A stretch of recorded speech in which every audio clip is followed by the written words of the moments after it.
up, guys? This is Joe from HawksNestGaming, and I'm here to talk to you all about the YCS that happened this weekend, the 3v3 in Las Vegas.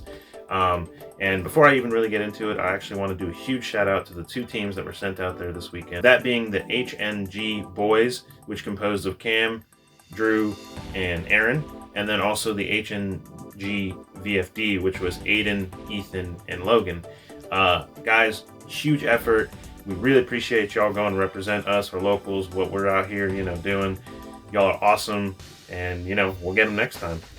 But, yeah, jumping straight into other, coverage of the event, we got to see what the format's going to be like. I mean, Cash was the deck, really, it seemed like he wanted to try and prepare for and beat. But, a lot of people were worried with some of the showcases we saw in some of the feature matches where it was like, in one case, almost every zone got locked.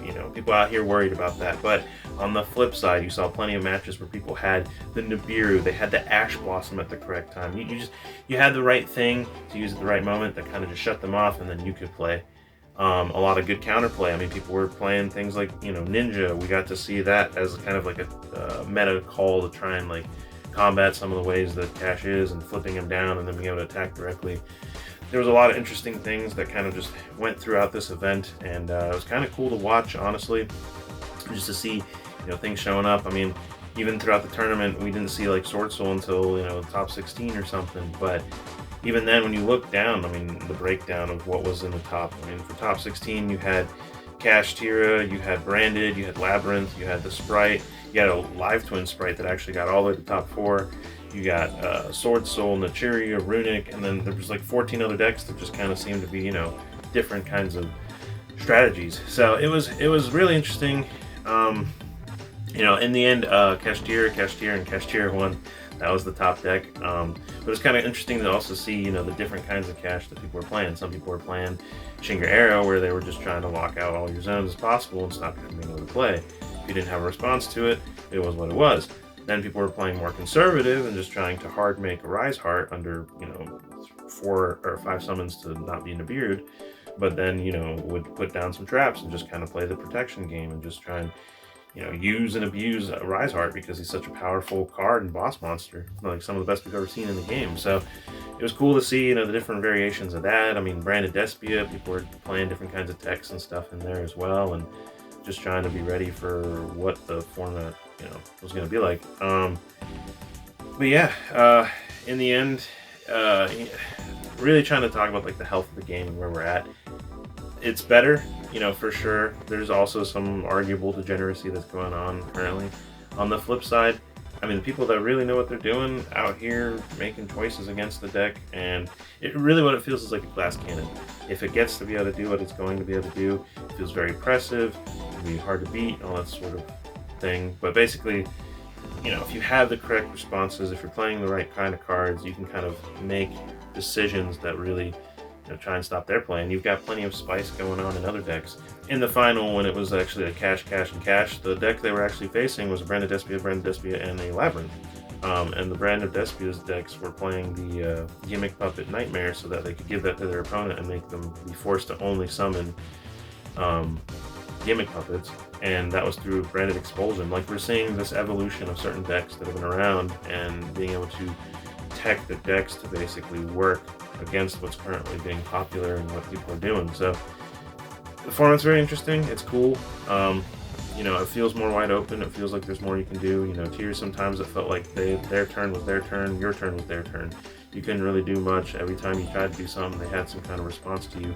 Their interaction, like the interactability of what they could do, was so strong that it was so difficult for any other deck to really try and make plays outside of, in the mirror, or decks that were specifically designed to be able to beat it, like Flunderies or something like that. In this case, it really feels like if you're making your deck prepared to be able to beat something like Cash, then you're in a better position to try and stop them from playing, and then do your game plan and try and establish your win condition. And even then, some of the decks that you might be playing against Cash can actually be good against certain other decks as well. So it is interesting to see where we're at here with this, what it's like, and where the game's really going to be going forward. And the coolest part was it's not even fully figured out. I mean, this weekend's going to help establish a lot of things, But people are still just, discovering what to play, and then people in cash, what they're doing. We saw things like Forbidden Lance. You want to be able to, I need my unicorn to go off. I want to be able to protect it. If they try and stop me, I want this to be able to not even affect it. Things like that. I mean, they're evolving to try and stop the stuff that's countering them, but there's all these different things that are being played to try and counter them. So it's pretty interesting to see where we're going to go from here. But yeah, I mean, it was a fun tournament to watch, and in the end, Cash did win. It was their first premier win, so we'll see where it goes from here, how often they're going to be seen. And it's interesting to talk about the top cut as well, because people were saying, oh my gosh, there was so much cash, but like once it got to top 8, top 4, that kind of thing. But of course, when you have this Team YCS and your whole team is composed of cash players, it's kind of hard to look at it that way. And on the flip side, the team that got second had no cash. They were actually playing other decks to be able to try and counter their cash.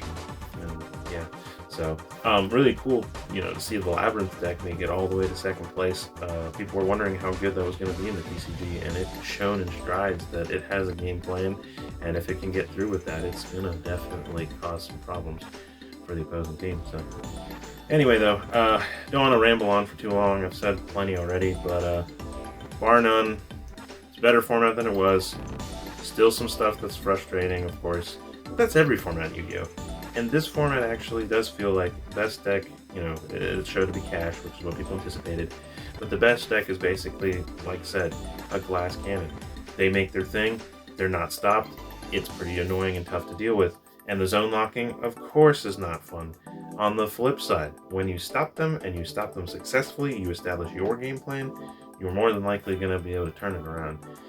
But, people are still trying to figure out counterplay. I saw some of the deck profiles from some of the top people who made a top cut, and they were saying, people weren't considering certain things, maybe ripping, if someone's playing multiple Rise Hearts, they weren't getting rid of the second one. They were worried about other boss monsters they had in there, like their Big Eye, from being able to, steal some of their things, when really that Rise Heart, I mean, really one of the best boss monsters we've ever seen in the entire game. So it was kind of cool to see that people were like, oh yeah, Shinga Era, one of the people were talking about last weekend, Shinga Era was honestly, they thought, ban-worthy. Now they're like, if it does get banned, we're just going to hard make a Rise Heart, establish protection for him, and that's just as frustrating or strong. I mean, he's just such a good monster. So, and I wanted to say one more time to the teams we sent out there, y'all did awesome. It was a good effort, and we really appreciate you. We're welcoming you back, and we're going to play test more and just try and go out there and represent some more, because Hawks Nest is where it's at, and we love our people. So anyway, rate, comment, subscribe, tell us what you thought about the event, how you enjoyed it, and if you want to check out anything from HawksNestGaming, check out the link below, get anything for your TCG needs, and yeah. And again, appreciate you all watching, and this has been Joe from HawksNestGaming. And remember, always be safe.